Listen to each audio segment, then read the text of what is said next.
Atlanta was another long night for our teams, but all is not lost, for a regular season finale of epic proportions awaits us at Richmond International Raceway. Randy Smith wrote in with this week's first question to ask MWR, with all of NASCAR's rules and regulations governing horsepower, gear ratios, transmissions, tire, fuel, etc. How can some cars be so much faster on the track and pass everybody else, including their teammates?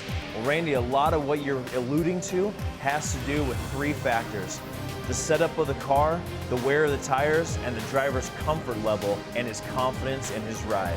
When crews are setting up the car for race trim, they're looking at two things: the starting position of the car, as well as the conditions at the start of the race. As the race goes on, grip levels change, rubber gets laid down on the track temperatures rise and fall. Now, a crew's job is to keep up with all these changes and adjust accordingly. We call this keeping up with the track. And if you lose the track, you fall back in the pack.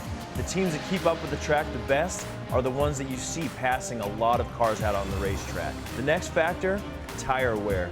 If a driver manages his tires really well at the start of a run, that's when you see a car coming to life at the end of the run. If he's too hard on his tires at the beginning, what's going to happen is he's going to cook this right rear tire. And this is the tire that gives the car the most grip and drive off while exiting the turns. And finally, the driver's comfort level with this car. You could take all 43 drivers in the field and put them in the same exact car that's proven to be fast, and not all of them would like it. Some would love it and some would hate it. Drivers have different handling preferences as well as different levels of aggressiveness while they're driving on the racetrack. Also, drivers like to run different lines. High lines, low lines, these all count into the factors of why some drivers are able to pass a lot more cars than others, including their teammates. Our next question comes in through Twitter, asking to hear from the crew chiefs Billy Scott and Brian Patty as to what one change they'd make to these cars in order to make racing better. Now, we couldn't catch up with either of these crew chiefs today. They're too busy setting up the cars for Richmond this weekend.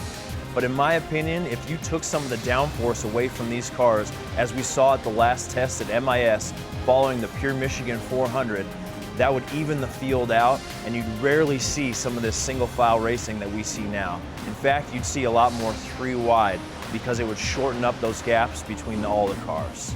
At this point in the season, everyone's focus is on Richmond. Richmond International Raceway, the 3/4 mile D-shaped asphalt oval that hosts all of its events under the lights. It'll do so again this weekend with lights over the track and a giant spotlight over the entire race itself.